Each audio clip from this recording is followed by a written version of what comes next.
Who is scarier, Irene Elia or Vince Anello? So we interviewed Councilman Anello and found him to be accommodating, friendly, and articulate.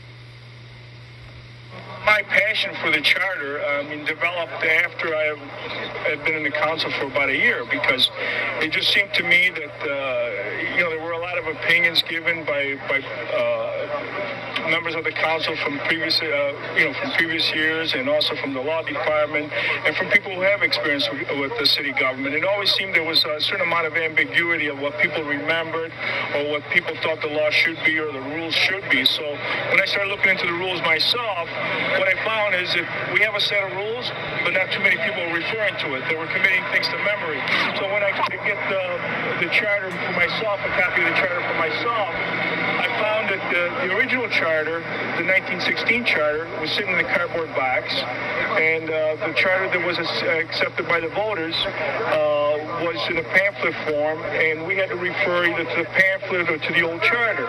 And I thought that was kind of cumbersome. And by asking a lot of questions, what I found out is that the charter was supposed to be codified, which meant that both the 1916 charter and the charter that was approved by the voters were supposed to be melded together to have one document that we could all refer to.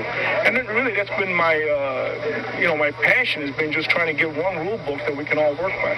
And I feel very comfortable with the effort, and I truly believe that when people understand what the effort was all about, that people realize that without the rule book, we really cannot, move forward. I was chairman for 2 years. And you're not going to be chairman again, or you're going to? No, because I'm going to concentrate on my campaign. We'll talk about that. Okay. Well, being chairman for 2 years certainly gave me a different perspective on the business of city government.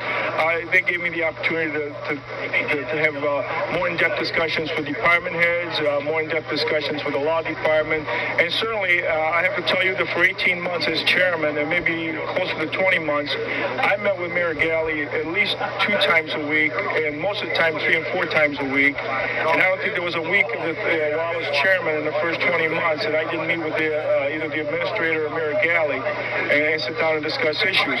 Unfortunately, what I believe happened is that I saw his views being more, it's my idea, you guys can either come along, get along, or get lost. And I felt that since I represented the city of Niagara Falls at large, I felt I had just as much right, so did my council colleagues, to express our opinions and our feelings about certain issues. So we were never given the opportunity to sit at the table with Mayor Galli to discuss the issues.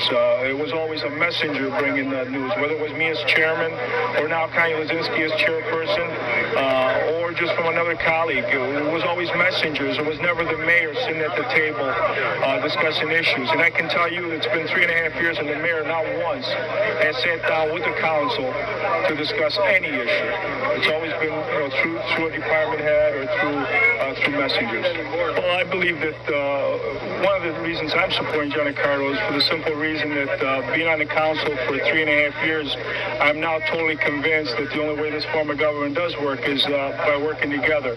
And I believe that Giancarlo has the personality and the know-how, the people skills that can bring the council and the administration at the same table to discuss and develop issues to where it becomes issues for the city of Niagara Falls, and not necessarily issues that are identified in one personality or another.